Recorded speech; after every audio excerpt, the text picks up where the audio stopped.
Oh, sorry.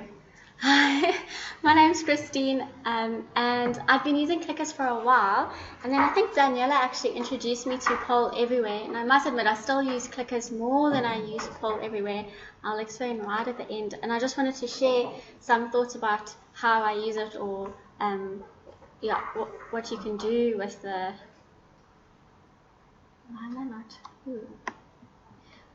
So I sort of started thinking of, and this is just to sort of, I won't go through this very, it won't take very long, but I used to think when I first started lecturing that sort of, if I imagined kind of the lectures that I wanted to lecture, I sort of could imagine, sitting in a classroom with people surrounding me and, really hanging on to every word that I had to say. But I found that actually lectures were really different. The reality of teaching, 100+ students in the class is that this was often the view that I used to see facing me. And I thought, oh man, you sort of want to interact with the class, you want to change something. This I think would be my ideal way of running lectures, where you're not sitting in rows, where people are sitting in groups, and where it's a lot more student-centered. And you can see the students are smiling, they look like they're enjoying it. And so wherever I have the chance, this isn't every day,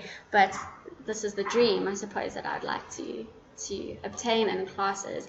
And especially because I teach in landscape technology, we've got a lot more scope for what Daniela was saying earlier about discussions and sitting around tablets or clickers or phones and sort of working things out and chatting to other students. And so I found one of the other things about students is they love using their cell phones. I thought, why not sort of beat them at their own game and get them to use their phones in the class, which has had limited success. I found it worked better in smaller groups. My biggest class that has 100 students, I've still not managed to get them enough students online with Wi-Fi connections, but smaller groups of under 20 students I found has worked, and it's worked quite well. The nice thing about Polleverywhere is it gives you a few more options than clickers. Clickers are very helpful, and obviously there's usually the A, B, C, D kind of voting option. But one thing that I really enjoyed about Polleverywhere is that there are other kinds of questions that you can ask. This one here, is a banana a fruit?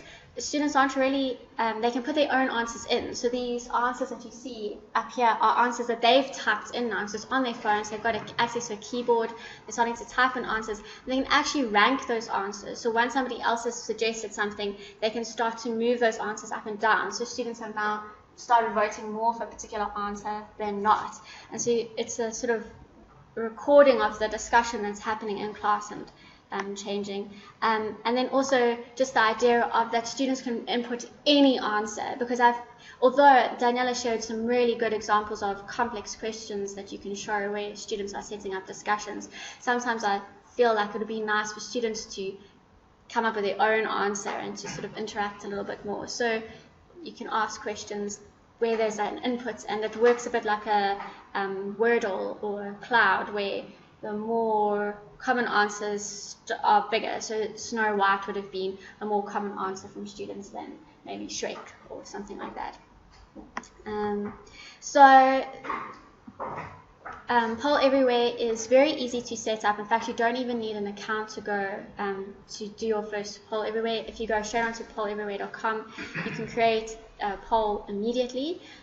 It's free for up to 40 users, which I didn't find too limiting, because my plan, if we can ever have enough Wi-Fi for 40 students in my 100-student class to use, is that they do pair up. It's this idea of that discussion together. So I didn't find that too limiting. It's more the Wi-Fi issue.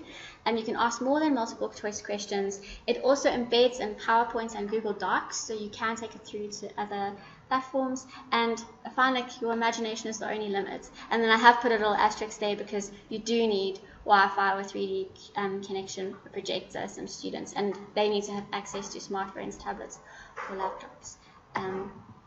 Yeah, that's all I wanted to say on that. Very short and sweet, hopefully.